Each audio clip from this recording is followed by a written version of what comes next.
Hello, everybody. Welcome to another episode. By now, you know me, Dancho. I'm your host, guys. You should know me by now. And welcome to another episode of helping B2B high ticket service providers grow one lesson at a time. By now, you know that I'm hardly looking really hard to find the best guest for this show because at the end of the day, we need really good lessons. And I found him. Here is it. I want to introduce you guys to Gresham.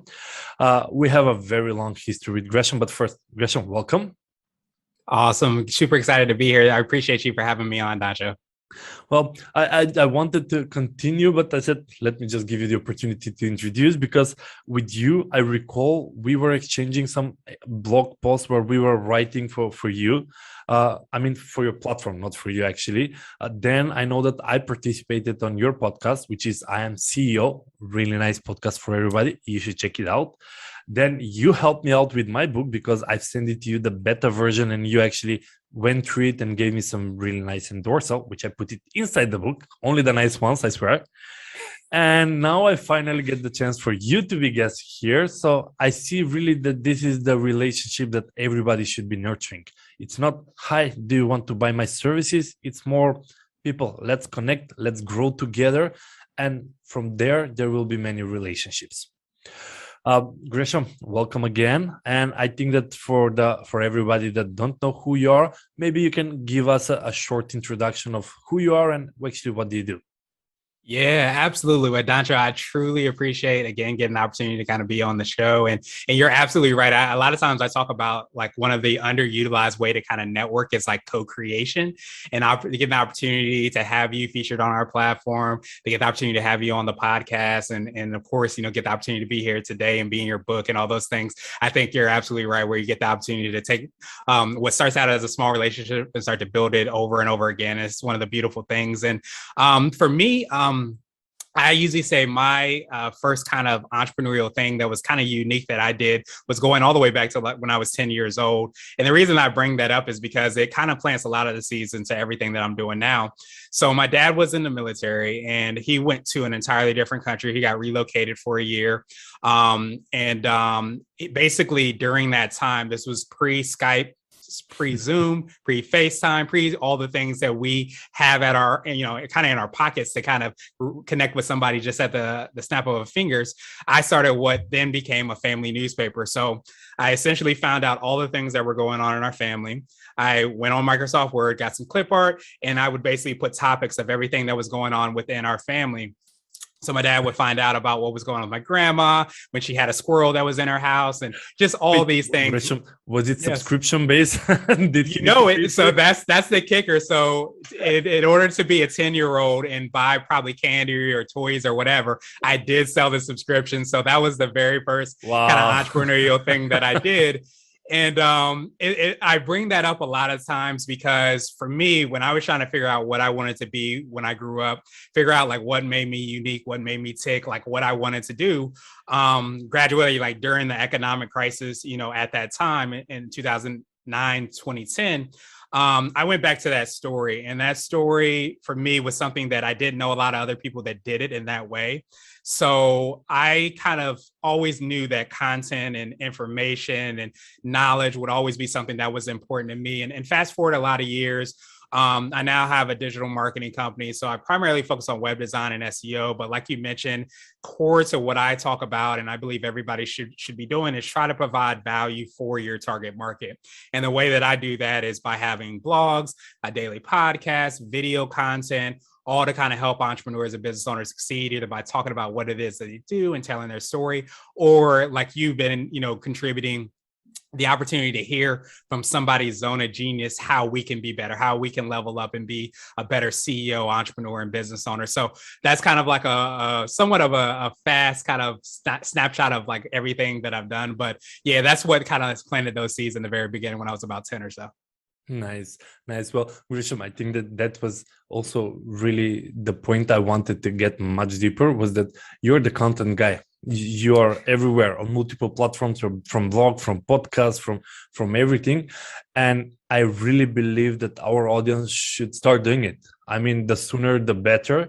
And, there is that mindset obstacle, like, yeah, but I need to talk in front of a microphone, or I'm not comfortable with that, but I need to write blogs.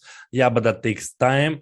And I wanted to touch a bit on that in terms of how did you just say, you know what, you need content. You experimented, you got a blessing from like you were praying one day and something like start doing content, or how did you actually got into that? Yeah, I mean, it really goes back to that story. And I think as I fast forward a lot of years, I always knew I wanted to start a business, didn't really know what that business was. And I didn't really grow up in an environment like my mom and dad weren't business owners at that time. My mom has an embroidery business now. But for me, I was like, okay, I want to start a business. I'm not really even sure what that is. Let me go talk to business owners to find out, hey, what advice would you have for somebody that started a business? Or why did you even start your business? Nice. And a lot of those questions that I had became the basis of what it is that I built. And it wasn't so much a blog where I was saying, oh, listen to me about what it is that I do. It was more like, oh, I know Dancho, he's done some incredible things. Let me feature him on this roundup or feature him on this blog post. And maybe some other people will be interested in reading it. And I know Dancho potentially wants to get out to more people. So it wasn't, I wish I could say I was, praying and all those things kind of came to me. It was just, honestly, just the curiosity of saying, hey, I want to know how to start a business, and who better to ask than people that want to get their name out there and know all the information about doing that. Yeah. And in connection to that, broadcasting as much content as possible is making yourself as a brand. And I think that is the angle that here I was hoping to get into more details, because the faster you realize you need to be a celebrity, I call it really in-house. It's like last year I said, okay, marketing team, make me celebrity. Because all before that I was like, yeah, but I don't want to talk on guest show. I don't want to do this. I don't want to do that. And they were always telling me, well, we need the leader of the company to be the face of the company. And I remember December last year, I said, okay, make me a celebrity. That's it. And we were joking. I mean, I'm not famous that much, but the whole point was that they started sending me on guest shows and talking, and it really helped. And I wanted to check, because I know that you're also preaching about that people need to become their own brand. And what are your thoughts on it? Yeah, I think you really hit the nail on the head. And I'll say you're not famous, and I'll say ... yet, because I'm super excited, about your book and everything you're doing and being able to kind of contribute to you doing that. So what I always say, and kind of like the philosophy that I started to adopt after, and this is all after the fact, like I literally went into things just being curious. So I also think when people are thinking about building their brands and trying to look at what it is that they're doing, a lot of times it's just leaning into things that you're interested in. If you like to write, maybe you're going to do more blog posts. If you like video content, maybe you're going to be in front of video. If you don't want to be in front of video, maybe you're doing a podcast, audio only. So I think it's just leaning into that and just having that curiosity. And a lot of times you can start to create more and more and more. I started out with just like doing those roundups and email interviews, as like I mentioned. But part of like what I really preach and talk about is I say everybody is a media company. You are a media company. And what that kind of speaks to is exactly what you said, is just understanding that the human aspect of business, I think, is becoming more and more prominent. People are becoming more and more aware of it. They want to use their dollars to support not just a certain business and a product and service, but the people behind that product and service, things that they value or they don't value. They want to use their dollars and their support for that. So I think right in alignment with that, we've started to see like the personal brand has become bigger and bigger. Even within organizational brands, you start to see that there's people within the organization. So you want to know like their values, their interests, things that they're excited to do. And I think right in line with the technology improvements, now we see that not only do people want to know, but now they have Instagram, they have Facebook, they have TikTok, they have blogs, they have podcasts. So now not only are they interested, but they can actually find that person and potentially like listen to their thoughts, their interests, things that they're, struggling with, all those things. And I think that's really the beautiful part, is that you get that accessibility to be able to know, somebody, what it is that they do, but that can kind of translate into, the bottom line, the business, because you get to support the people that you actually have that connection and that human, interaction with. Yeah, but Gresham, you're spot on that multiple media makes it even easier. But as a CEO, it gets even scarier, because, before that is like, If you have Facebook profile, that's it. Then we have Twitter, then we have Instagram, then LinkedIn along the way. Now TikTok, yeah, that's for the new generation, I assume. But I was really curious as a CEO, but I think other CEOs here, they are willing to start, but in that chaos of multimedia, there are different podcasts, vlogcasts, videocasts, online shows, and everything. How to get some clarity out of that? I mean, I really believe it's not a simple, straightforward process, and unless you know what you're doing or you're following at least some kind of a framework or something, you could get lost quite easy, or you can do a lot of effort without any results. Yeah, you're absolutely right. And it's funny, like part of what I talk about with, being a media company is I really say there's like three main questions you should really kind of ask yourself and continue to ask yourself throughout the entire process. And I even compare like the whole process or framework to like I say baking your favorite dish. Mine's is my mom's like sweet potato pie, absolute favorite dish, but it could be anything. It could be apple pie, it could be chocolate cake. But the reason I like that analogy is because it allows you to kind of go through the process of baking and preparing, picking and choosing the correct ingredients. But again, the three main questions that you really want to get kind of clear about are, first of all, your target market. Like, who are you targeting? Like you said so well, if you're a CEO and you're not potentially using are trying to connect with a target market that's younger, maybe you're not going to spend time on TikTok. Maybe that's not even something you're going to do at this point, but it could be something you experiment with for 5 years down the line or 2 years down the line. Really understanding the target market and creating those avatars is absolutely huge, because it lets you know which ingredients or platforms or different ways you want to market yourself that you choose. Mm-hmm. Probably right in alignment with that is, I say, being honest about your resources. And resources, most time people are thinking about, the money that they have, the budget that they have. But it also depends on if you're doing things internally.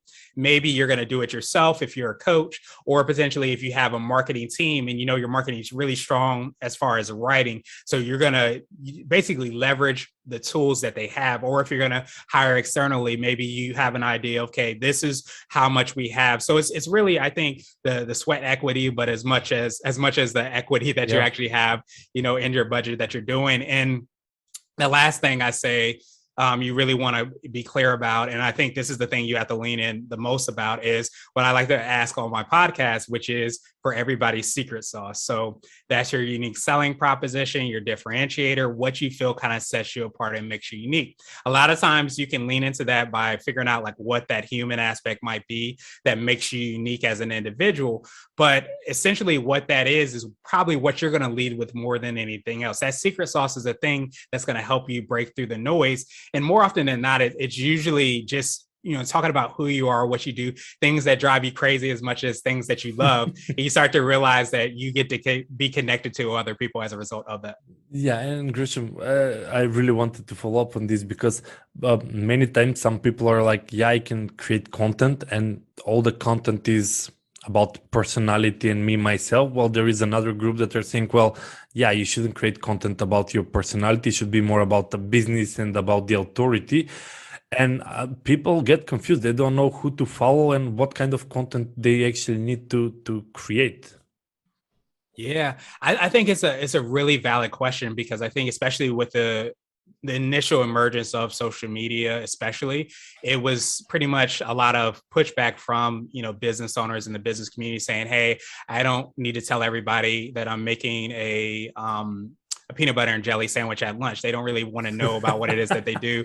They don't want to know about like what time I'm going to sleep and things like that. But I think that we've seen on platforms like LinkedIn, but really all platforms, even TikTok to some degree, you see that there's first movers that are in the business world that are creating content there to talk about what it is that they do. So I think it's essentially kind of emerging in the middle, for lack of a better term, where, like I said, like you want to talk about like who you are. And if you have a business, if you're an entrepreneur, you're a business owner, or a CEO, whatever title you might give, you want to talk about that. This is part of your life. This is part of your blood, sweat, and tears that you're doing. But you also don't want to be so siloed that you don't talk about the human part of what you do. Maybe you're a mom, maybe you're a dad, maybe you're just starting your business and you're going through the blood, sweat, and tears of like getting it off the ground.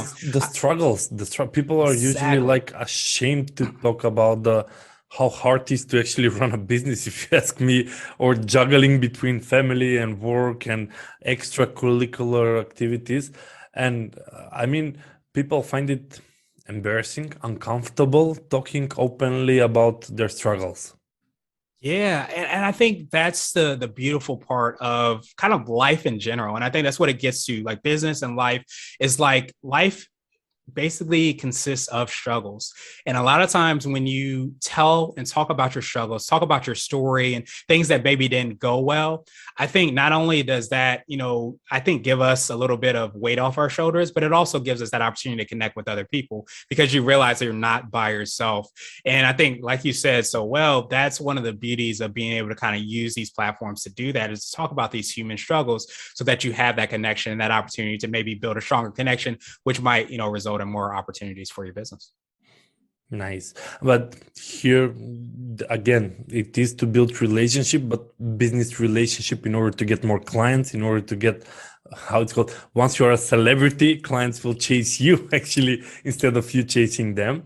And Gresham, I think that even at Bisbee, 3 months ago, we introduced the content aspect in our services, but it was by request of clients. I mean, we work with a lot of consultants and we do outreach for them. And they're like, well, you know what? Now I need some visibility. I need some thought leadership posts on LinkedIn. And we're like, we'll cover you.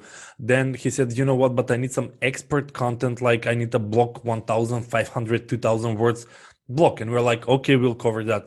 But then I need some nurturing, some newsletter, something to stuff. And we actually created like a separate department. We actually got 5 copywriters and a project manager in order to satisfy, but we don't advertise, we don't sell it. It's just to support our outreach process, because it's not just going cold to people, engage into conversation, but I've realized the more the celebritier you are, the easier it is to actually, people to recognize you and to have much success in the conversation. Even if it's not pitchy or salesy, even if it's just conversation starters, when they see, but he has, I don't know, Dancho's been part at I Am CEO podcast, he has a blog, he has X, Y, and Z, you got that instant credibility, instant authority to talk about. Yeah. Yeah, absolutely. And I think that we, again, like in our pockets, we literally have tools that allow you to kind of search, whoever you want to connect with, whoever you're thinking about doing business with. And like you said, if you search Dancho, you can see our podcast, you can see, the book, you can see all these things that, you have that you've been able to kind of do and build. And I think that builds that authority. But as much as we try to silo those things, the world is getting smaller and smaller and smaller. And the content is also getting smaller and smaller and smaller. So it is becoming one of those situations where, especially from an SEO standpoint, if you're doing one thing, to be honest, it's affecting other things. So you can start to have that rising tide if you are more active and you are spending more time getting your name out there and creating that celebrity status, as you said. Nice. Gresham, is there any trick how to win this not war but content strategy? Because at the end of the day, a lot of platforms, a lot of content to be generated, and you put it right. You need some financials first, but then also a lot of sweat. I mean, doing these recordings and editing and everything. Is there any shortcut that we're not aware of, or something that could save at least some of the sweat? Yeah, I think I say it often on the podcast, is that what they say, the secret to the overnight successes is it takes 10 years. And most people, definitely don't want to hear that. And I think there is ultimately like no magic bullet, no shortcut. I think you could be a lot more efficient and effective in the way that you're doing things. Like, for example, I'm really big into like trying to pick 2 or 3 of I call them ingredients. And by ingredients, I mean the different platforms that you're using or different ways that you're marketing your business. You try to hone in and own like maybe 2 or 3 of those. One of them might be experimental, that completely is a little bit more long-term, but I think that allows you to be a lot more efficient because these platforms are changing rapidly. SEO is changing at a snap of the finger every single day. You have the algorithms on, Instagram and Facebook. So all these things are changing. It's becoming more and more important to kind of be native and be a quote unquote expert, or at least have your team be an expert, in these platforms. But I think the really big thing that people, want to kind of keep in mind is definitely that, and stay true to those three questions, because if you understand those three questions, then that'll allow you to kind of make sure that you're staying true and kind of going with the goal that you ultimately have, because there's always kind of going to be that shiny object syndrome where there's always something new that you want to try to take advantage of, but you want to lean into like who you are, your strengths, and those things like that. Nice, nice. And as I'm listening to, I'm just trying to think out loud.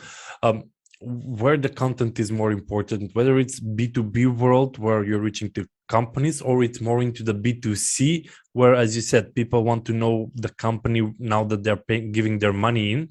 So just curious, your perspective on B2B versus B2C and content.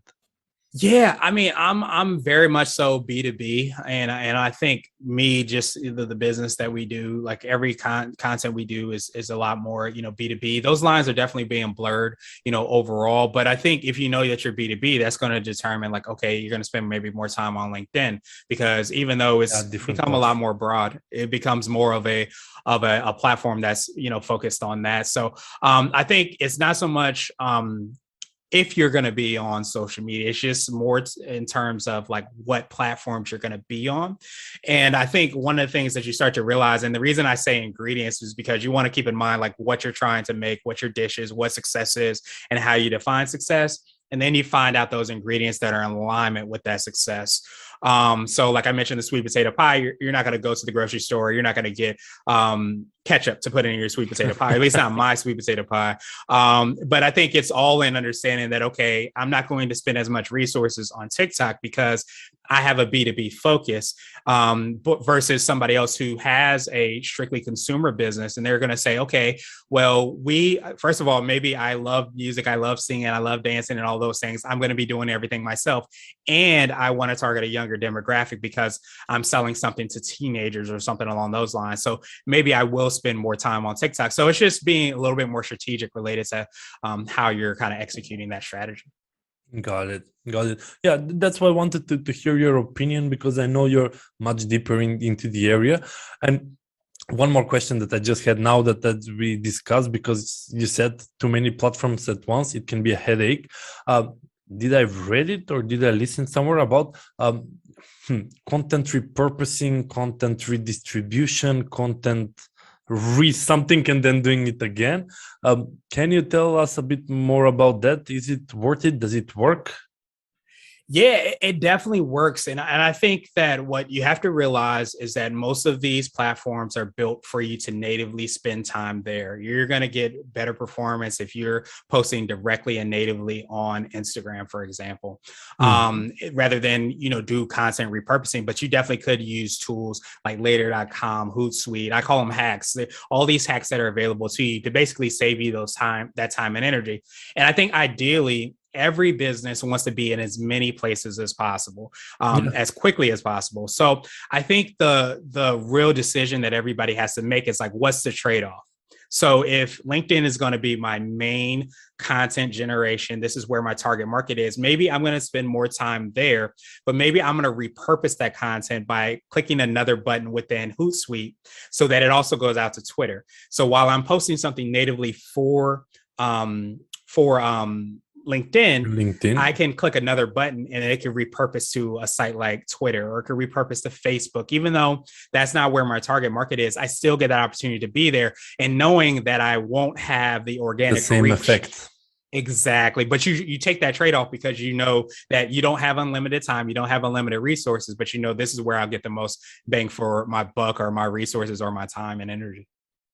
Got it. No, I was really curious in this area because I know that people are like, well, if you have, I don't know, a video, then you take it as an audio, it's a podcast, then you do transcription, then it's a blog. Yeah, of course, it needs some tweaking and editing. It's not just plug and play, but with some small additional effort, not from scratch, you could be present in more different channels. I see. Yeah. That's quite interesting. And Gresham, I usually ask everybody that are guests here on the podcast, if the one thing, and that the one thing is that, Gresham, what do you want to be remembered for? Like, you have grandchildren, here and you're like, well, if you remember 30 years ago, old son, I actually am remembered by. And that is usually the one message that you want to share and what you want to be remembered for.